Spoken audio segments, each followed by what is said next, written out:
წლებში ქართულმა ფეხბურთმა უზარმაზარი წინსვლა განიცადა, რასაც ავტომატურად მოყვა ქართველი ფეხბურთელების გადასვლა ევროპის ტოპ ჩემპიონატებში და ზოგ შემთხვევაში ამ ჩემპიონატების დომინანტ კლუბებში. ფეხბურთელებმა ახალ გამოწვევებთან ერთად მიიღეს ახალი კონტრაქტები, რაც ჩვენთვის გულშემატკივრებისთვის ყოველთვის საინტერესოა. მოდით გადავხედოთ ქართველი ფეხბურთელების ამჟამინდელ კონტრაქტებს და ვნახოთ, ვინ იღებს თავისი ტალანტის შესაბამის ანაზღაურებას და ვინ იმსახურებს მეტს. მოკლედ, თქვენ უყურებთ Sportlines და როგორც უკვე მიხვდით, დღეს ჩვენ ვისაუბრებთ ხელფასებზე. თუმცა დაწყებამდე პატარა ჩართვა მინდა გავაკეთო. ეს ინფორმაცია ყველასათვის ხელმისაწვდომია კაპოლოჯიზე, სადაც ძირითადად გვხვდება ინსაიდერული ინფორმაციები. დაწყებამდე კი აუცილებლად გამოიწერეთ არხი და დაალაიქეთ ვიდეო.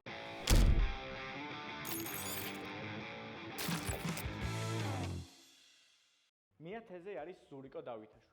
მისი კარიერის რუსულ ეტაპს აუცილებლად გამოვტოვებთ და საუბარს პირდაპირ ევროპული ნაწილით დავიწყებთ. ზურიკო დინამო ბათუმიდან ჯერ იჯარის წესით, ხოლო შემდეგ 1.250.000 ევროდ გადადის ბორდოში, სადაც 71 შეხვედრაში ახერხებს 14 გოლის გატანას და 12 ასისტის გაკეთებას.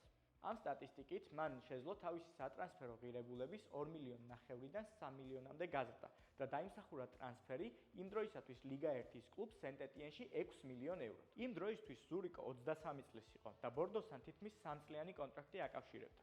თუმცა 24 წლის 11 ივლისს იგი სენტ-ეტიენში გადავიდა, სადაც მან 22 ნომრიანი მაისური მოიგო.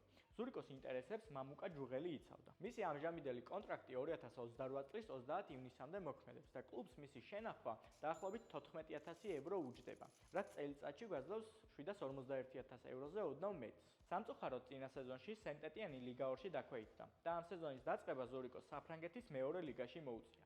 თუმცა მან სეზონი საკმაოდ კარგად დაიწყო და 12 შეხვედრაში 6 გოლი გაიტანა. მოდით ზურიკოს მისი კარიერის ამ ეტაპზე საუკეთესო სეზონი ვუსურვოთ, ხოლო მის სენტ-ეტიენს ლიგა 1-ში დაბრუნება.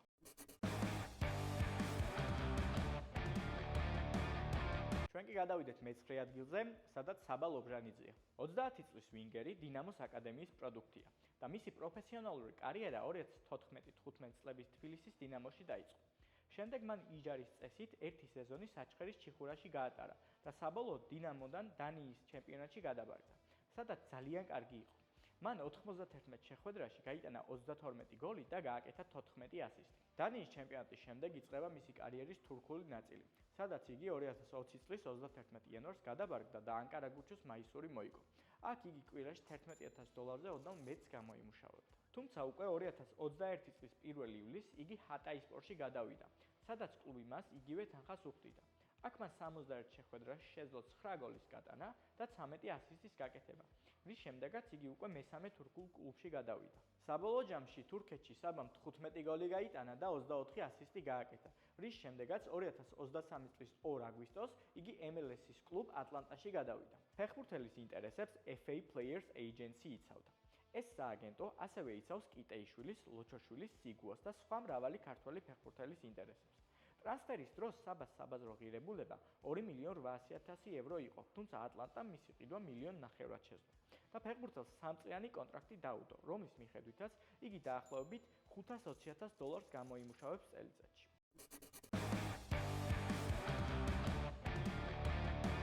ჩვენ კი მე-8 ადგილზე გადავიდეთ, სადაც კვლავ საბა ყავს, ოღონდ ამჯერად გოგლიჩზე. ახალგაზრდა ქართველი ტალანტი, რომელზეც ჩვენ საკმაოდ დიდ იმედებს ვამყარებთ. ახალგაზრდა ცენტრალური მცველის კარიერა ქუთაისის ტორპედოში 21-22 წლების სეზონში დაიწყო და მალევე ფეხბურთელის საბაზრო ღირებულებამ 300,000 ევროს მიაღწია, რაც მისი სწორი და გააზრებული თამაშის შედეგია. 19 წლის ცენტრალურ მცველს სერია A-ს კლუბმა ემპოლიმ მიაკითხა და 2024 წლის 6 იანვარს 450,000 ევროდ შეიძინა. ამ კლუბში საბამ 36 შეხვედრა ჩაატარა და 1 ასისტიც მიითვალა. ემპოლიში საბამ სეზონნახევარი გაატარა, რა დროსაც მისი ხელფასი კვირაში 1,500 ევროზე ოდნავ მეტი იყო. თუმცა მისი ტალანტიდან გამომდინარე, იგი მეტს იმსახურებდა. ამიტომ 2025 წლის 5 აგვისტოს ფეხბურთელი ემპოლიდან უდინეზეში გადაბარგდა. იმ დროისთვის ფეხბურთელის საბაზრო ღირებულება 8 მილიონ ევროს შეადგენდა, თუმცა უდინეზემ მისი ყიდვა 4 მილიონ ევროდ შეძლო. ჩვენიერთ ეს იყო იმით განპირობებული, რომ საბას კონტრაქტის ამოწურვამდე 2 წელიწადზე ნაკლები რჩებოდა. საბას ინტერესებს LP Sports Management იცავს. ამ სააგენტოს კლიენტებიდან გამოირჩევა მარსელის ნახევარმცველი ჰოიბერგი.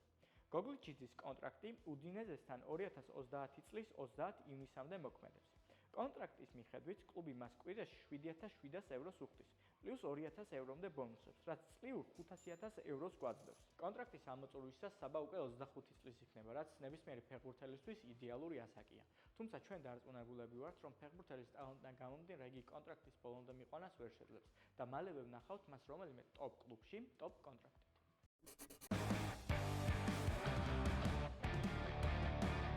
ჩვენ კი მე-7 ადგილს მივახლოვდით, სადაც ჰამბურგის მარჯვენა მცველი გიორგი გოჩოლეიშვილი გველოდება. საბურთალოს აკადემიის აღზრდილის კარიერა 2020-21 წლებში დაიწყო.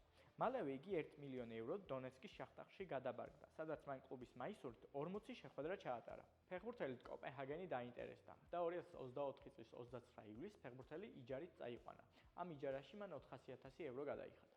იჯარის პერიოდში ვინგბექი ხელფასის სახით კვირაში 7,000 ევრომდე იღებდა.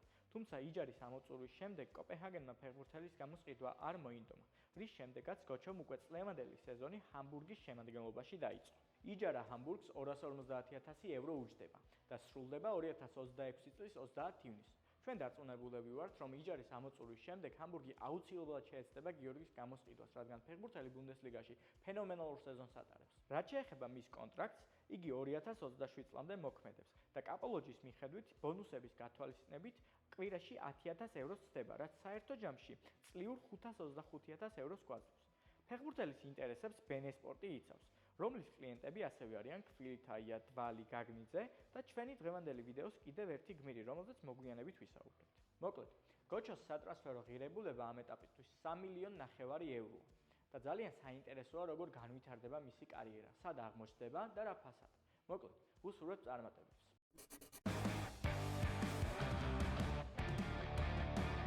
მე-6 ადგილი და კაპიტანი ამერიკა. სპორტინგის ნახევარმცველი გიორგი ქოჩორაშვილი. იგი დინამოს და საბურთალოს აკადემიებში თამაშობდა და საბოლოოდ საბურთალოს შემადგენლობაში შეძლო დებიუტი 17-18 წლების სეზონში, სადაც 2 შეხვედრა ჩაატარა. საბურთალოდან იგი ესპანეთში გაემგზავრა, ჯერ ჟირონაში 2017 წელს, ხოლო 2018 წელს პერალდაში. აქ მან 28 შეხვედრა ჩაატარა და 20 წლამდე თამაშობდა. 2019 წლის 30 ივნისს იგი საბურთალოდან ლევანტეში გადაბარგდა. სულ რაღაც 250,000 ევროდ. ლევანტეში თავდაპირველად მისი კარიერა ვერ აეწყო, რის გამოც მას კასტელონში მოუწია იჯარით წასვლა, სადაც 40 შეხვედრა ჩაატარა, 4 გოლი გაიტანა და 4 ასისტიც მიითვალა. ამ ყველაფრის შემდეგ იგი საბოლოოდ დაბრუნდა ლევანტეში 2023 წლის 30 ივნისს.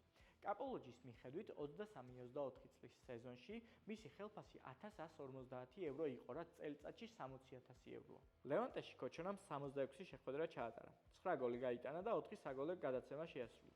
ეს საკმაოდ კარგი სტატისტიკაა მისი პოზიციისთვის. ამ ყველაფერს ემატება მისი პროგრესი და ნაკრების მაისურით ჩატარებული მაღალი დონის შეხვედრები.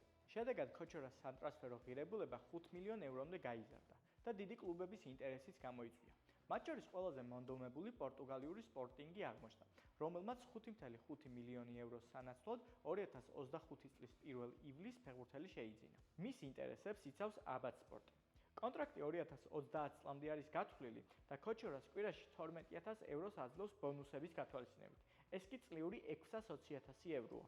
ფეხბურთელის ხელფასი 10 ჯერ გაიზარდა, რაც უდაოდ მისი შრომის და ტალანტის დაფასება არის. ასევე მინდა შეგახსენოთ, რომ ფეხბურთელი ჯერ მხოლოდ 26 წლისაა და თუ იგი შრომას და განვითარებას განაგრძობს, კარიერაში ერთ დიდ კონტრაქტს აუცილებლად მიიღებს. ამაში კი მას მინდა წარმატება უსურვო, რადგან ეს იმას ნიშნავს, რომ ქართული ფეხბურთი და ჩვენი ნაკრები უახლოესი 10 წლის განმავლობაში უმაღლესი დონის ჩამშრალ ნახევარმცველს მიიღებს.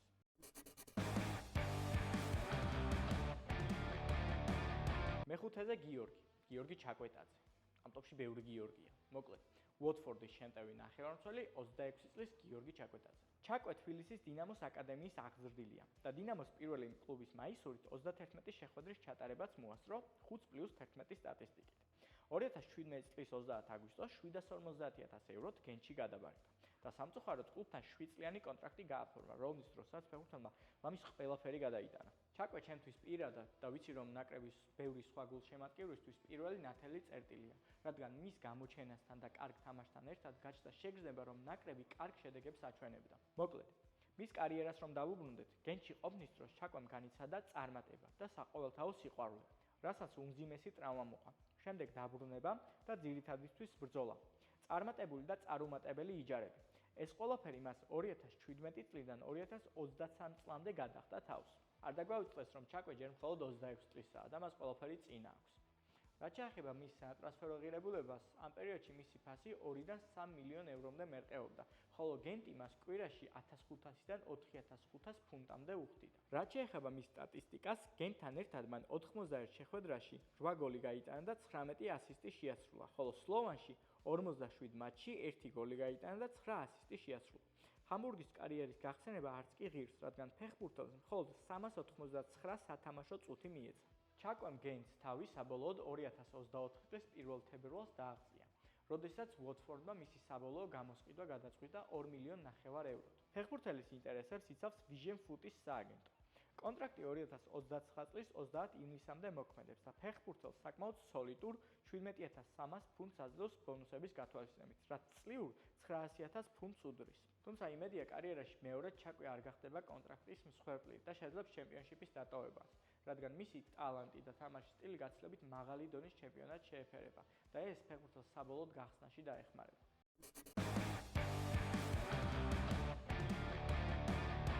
მეოთხე ადგილზე კი ბუდუ ზივზივაძე. 31 წლის ფორვარდიც დინამოს აკადემიის აღზრდილია და დინამოელების მაისურით მან 41 შეხვედრაში 28 გოლი გაიტანა და 8 ასისტი გააკეთა. ბუდუს კარიერის განმავლობაში არაერთი კლუბი აქვს გამოსვლი, საქართველოში თუ საზღვარგარეთ, თუმცა მისი კონტრაქტი და კარიერა განსაკუთრებით საინტერესო მაშინ გახდა, როდესაც იგი გერმანიაში გადაბარგდა. ბუდუ ფეჰერვარიდან კარლსრუეში 2023 წლის 31 იანვარს გადავიდა სულ რაღაც 150,000 ევროდ. კლუბმა მას ხელფასის სახით კვირაში 5,500 евро მიცა, რაც წლიური 290,000 ევროა. ამ გუნდში ბუდუმ თავისი ბომბარდირული ნიჭი მაქსიმალურად გამოავლინა და შეძლო 61 შეხვედრაში 28 გოლის გატანა და 8 ასისტით შემოგთავაზა. ამით მას სატრანსფერო ღირებულება 800,000-დან 1,800,000-მდე აწია და ბუნდესლიგური გუნდის ჰაიდენჰაიმის ტრანსფერით დაიმსახურა. ბუდუში 2 მილიონი евро გადაიხადეს და 2025 წლის 3 იანვარს ბუდუ ბუნდესლიგაში გადავიდა. ბუდუს ინტერესებს უკვე ნახსენები ბენე სპორტი იცავს. მისი კონტრაქტი მოქმედებს 2029 წლის 30 ივნისამდე. ხელფასის სახით კი ბუდუ კვირაში 24,000 ევროს იღებს ბონუსების გათვალისწინებით, რაც წლიურ 1,250,000 ევროს უდრის.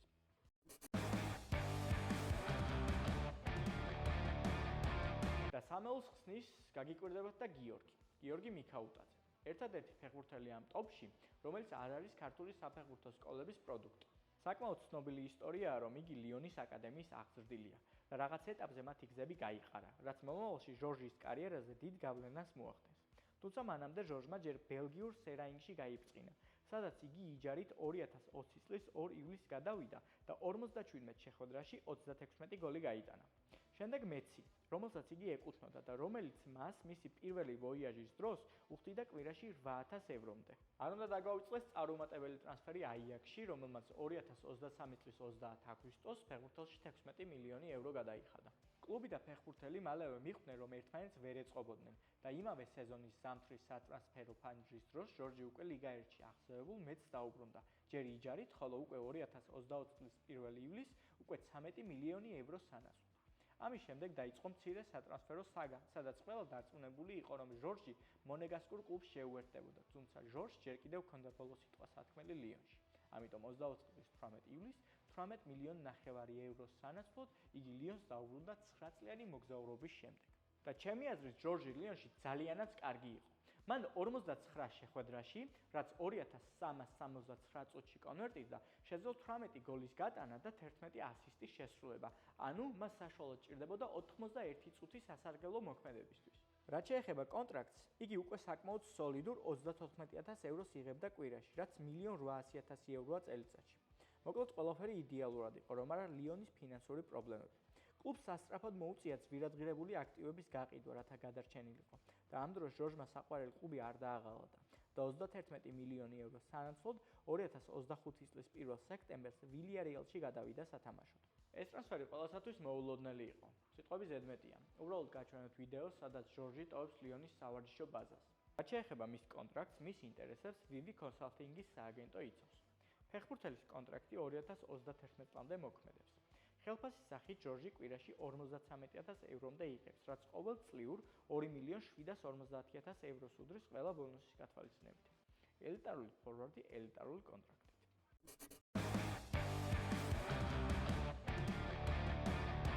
მეორე ადგილი და დღეისათვის ბოლო გიორგი მამარდაშვილი. უკვე ლივერპულის მეკარე. მორიგი ფეხბურთელი დინამოს აკადემიიდან. თუმცა საქართველოს ფარგლებში გიორგიმ თავი უფრო რუსთავის და თბილისის ლოკომოტივის შემადგენლობაში დაგმახსოვრა. ამ უკანასკნელის შემადგენლობაში 35 შეხვედრიდან კარიმ შრალად 7-ჯერ შეინახა. საბოლოოდ გიორგის წასაყვანად ესპანური ვალენსიიდან მოვიდნენ, სადაც იგი 2021 წლის 1 ივლისს ჯერ 200.000 ევროიანი იჯარით წავიდა და შემდეგ 1 წლის მერე უკვე სრულფასოვანი ტრანსფერით შედგა და ღამურებმა მასში 3.850.000 евро გადაიხადეს. ვალენსიაში მამარდა ძალიან კარგი იყო. მან მალევე შეძლო ძირითადის მეკარის სტატუსის მოპოვება და სილესენის სკამზე დასვა. ამ კლუბის შემადგენლობაში იგი ტოპ კლასის მეკარე გახდა და 134 შეხვედრაში 39-ჯერ შეძლო კარის შრალად შენახვა და მხოლოდ 160 გოლი გაუშვა. ვალენსიაში მამარდასთან ერთად მისი კონტრაქტიც პროგრესს განიცდიდა. თუ პირველ წელს მისი ხელფასი კვირაში 6.000 ფუნტამდე იყო, ვალენსიური კარიერის ბოლოს იგი გაორმაგდა და 12.000 ფუნტს მიაღწია, რაც წლიურ 620.000 ფუნტს უდრის. საბოლოოდ მამარდა ლივერპულში აღმოჩნდა, რისთვისაც მერსესაიდულმა კლუბმა მამარდაში 30 მილიონი евро გადაიხადა. მამარდას ინტერესებს ფრი ფუტბოლი იცავს. კონტრაქტი 2031 წლამდე მოქმედებს. ხელფასის სახით კი მამარდა ყოველ კვირაში 60.000 ფუნტამდე იღებს. ყველა ბონუსის გათვალისწინებს, რაც წლიურ 3 მილიონ ფუნტს უდრის.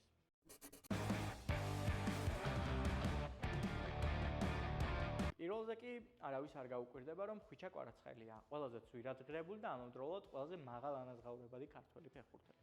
მოკლედ, 10 ყველაზე ძვირადღირებული და მაღალ ანაზღაურებადი ქართველი ფეხბურთელიდან 6 დინამოს აკადემიის აღზრდილია და რა გასაკვირია, რომ მათ შორის ხვიჩაც მოხვდა. ხვიჩას კარიერა ყველა მიცის. ჯერ იყო დინამოს თბილისი და რუსთავი, შემდეგ მოსკოვის ლოკომოტივი და რუბინი, ხოლო შემდეგ ისევ დინამო, ოღონდ ამჯერად ბათუმის. როდესაც კვარამ ეს გზა დაიწყო, 16 წლის იყო და როდესაც ბათუმში ჩავიდა, უკვე 21 წლის. ამ პერიოდში მან 127 შეხვედრაში 22 გოლი გაიტანა და 20 ასისტი შეასრულა. ამ ყველაფრის შემდეგ კი კვარას ვარსკვლავი აინთო მთელი მსოფლიოს მასშტაბით. იგი ნაპოლში გადავიდა სავარაუდოდ 13-15 მილიონ евро, სადაც პირველივე სეზონში ნეაპოლიტანურ კლუბს სკუდეტო მოაგებინა და ამ კლუბის მაისურით 107 შეხვედრაში 30 გოლი გაიტანა და 29 ასისტი შეასრულა. და ყველაზე მნიშვნელოვანი, წოდება კვარადონა დაიმსახურა. ეს ძალიან მნიშვნელოვანი რამ არის, თუ გავითვალისწინებთ, თუ რა დონეზე არის მარადონას კულტი ამ ქალაქში. თუმცა ამ წარმატებას და აჟიოტაჟს საკმაოდ მძიმე სეზონი მოჰყვა, რაც პირველ რიგში კლუბის და ექსცენტრიული მფლობელის დე ლაურენტისის ბრალი იყო. კლუბში დაიწყო მწვრთნელთა როტაცია და კლუბმა საშინელი შედეგები აჩვენა საჩემპიონო სეზონის შემდეგ. მაგრამ არ დაგავიწყეთ, რომ კვარა ამ სეზონშიც ძალიან კარგი იყო და 20 შედეგიანი მოქმედება ჩაიწერა. თუმცა დე ლაურენტისი მას ხელფასს არ უზრდიდა და დამეთანხმებით, რომ 30.000 евро კვირაში ძალიან ცოტა არის იმის ფონზე, თუ რა შედეგებს და თამაშზე გავლენას აჩვენებდა ფეხბურთელი. ამ ყველაფერს კონტეს ფაქტორიც დაემატა, რომელიც ნაპოლის მწვრთნელად დაინიშნა. მისი ტაქტიკა კვარას თამაშის სტილს ნაკლებად ერგებოდა, რის გამოც კვარამ 24-25 წლების სერიას პირველ ნახევარში მხოლოდ 5 გოლი გაიტანა და სულ რაღაც 1187 წუთი ითამაშა. მოკლედ 2025 წლის 17 იანვარს კვარა ნაპოლიდან PSG-ში გადავიდა 70 მილიონი евро სანაცვლოდ, თუ ტრანსფერმარკს დავუჯერებთ. როგორც ნეაპოლში, კვარამ პირველივე სეზონში შეძლო ადგილობრივი ჩემპიონატის მოგება, თუმცა აქ ერთი განსხვავება იყო. მან ჩემპიონთა ლიგის მოგება შეძლო. და ვერავინ უარყოფს, რომ კვარას დამსახურება ამაში უზარმაზარია, რადგან ყველას გვახსოვს PSG კვარას მოსვლამდე და მისი მოსვლის შემდეგ. საბოლოოდ დიდმა ფეხბურთელმა დიდი კონტრაქტიც მიიღო, რაშიც მამუკა ჯუღელის დამსახურება საკმაოდ დიდია, რადგან სწორედ ის იცავს ფეხბურთელის ინტერესებს. კვარას კონტრაქტი 2029 წლის 30 ივნისამდე არის გათვლილი. ფეხბურთელი ხელფასის სახით კვირაში 231.000 ევროს იღებს ბონუსების ჩათვლით, რაც წლიურ 12 მილიონ ევროს უდრის.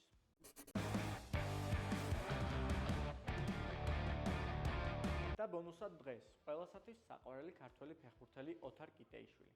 იგი ნაკრების მატორი და უმნიშვნელოვანესი კომპონენტია. და დარწმუნებულები ვართ, რომ ყველას გაუხარდება, თუ იგი შეძლებს მისი კარიერის შემდეგ ეტაპზე გადაყვანას, რადგან ავსტრიის ჩემპიონატში და შტურმში უკვე უდიდესი კვალი დატოვა. ამ ყველაფრისთვის კი იგი სულ რაღაც 12.000 ევროს იღებს კვირაში. კიტე ვიდეოს ძირითად ნაწილში ვერ მოხვდა, რადგან ინფორმაცია მისი ხელფასის შესახებ შედარებით ნაკლებად სანდო წყაროდან არის აღებული. დღეისათვის სულ ეს იყო. კიდევ ერთხელ წარმატება მინდა ვუსურვო ჩვენი ნაკრების ფეხბურთელებს თავიანთ კარიერებში. თქვენ კი აუცილებლად დაგვიწერეთ კომენტარებში თქვენი აზრით, ვინ იღებს დაუმსახურებლად ცოტას ან დაუმსახურებლად ბევრს და რაც მთავარია, არხით გამოწერა და ვიდეოს დალაიქება არ დაგავიწყდეთ, რადგან ეს ყველაფერი ჩვენ მუშაობაში გვეხმარება. შეხვედრამდე.